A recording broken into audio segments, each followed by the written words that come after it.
what's your name? LaQuisha Brown. I'm a senior majoring in psychology from Lake City, South Carolina. So, okay, here's my question for you. Can you name some mass media outlets? Yeah, so mass media outlets would be the newspaper, social media like Instagram, Twitter, and the actual news that's on the TV. So like CNN, Fox, and stuff like that. And do you think those forms of media overshadow the truth of what's really happening in the United States?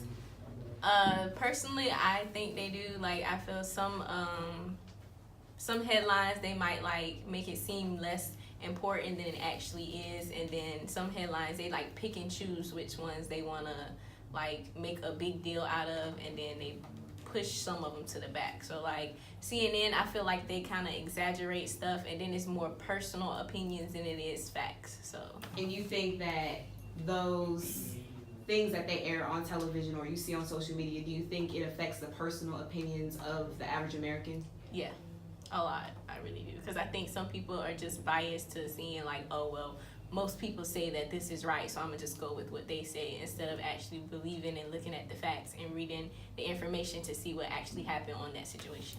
And do you do more research when it comes to mass media, or do you just go along with what's being told to you? Honestly, it depends on the situation. Like, if it's something I know that could probably affect me, I would do more research on it, because it's like I want to know for myself what it is saying instead of what somebody else is saying. So cool, thank you. You're welcome. Okay, so what's your name? My name is Terriana Miller. I'm a junior majoring in criminal justice with a minor in social work. So this should be right up your alley, honestly. Can you name some powers that you think influence this country? Some of the powers that influence our country currently would be our president as the main one. We have Congress and like the Senate as well, and the House of Representatives. So personally, do you feel that the president runs the country or Congress? Like, who do you feel has more power? I feel that Congress has more power due to the fact that everything that the president wants to do would have to go through them, and they vote on that. But then there's the sense that if he doesn't like their decision, he could always veto that and it still would be passed. And you think that's fair? No. Do you just because our president don't know what he's doing personally. Okay. Thank you. You're welcome. All right, so can you give us your name, sir? My name is Dante Larry. And your classification? I graduated senior. And what's your major? Criminal justice. Oh, another perfect candidate for these questions. Thank you. They they put their influence in. Money means influence. I mean, you gotta do what they want if you want them to keep giving you money. And that's what shifts about. You can use it.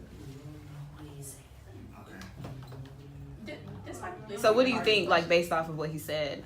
Okay, so what's registered in my head is saying, okay, it wouldn't say balance of power because power is not based off a movement. Mm-hmm. But I would say power is based off the money that is sponsoring the movement. So you can't, like Black Lives Matter don't receive a lot of acknowledgement because it's not funded by mainstream people that are running our political environment. So you're saying, like, interest groups only have a great effect depending upon how much money are invested in them? Into the movement, correct. Okay, thank you.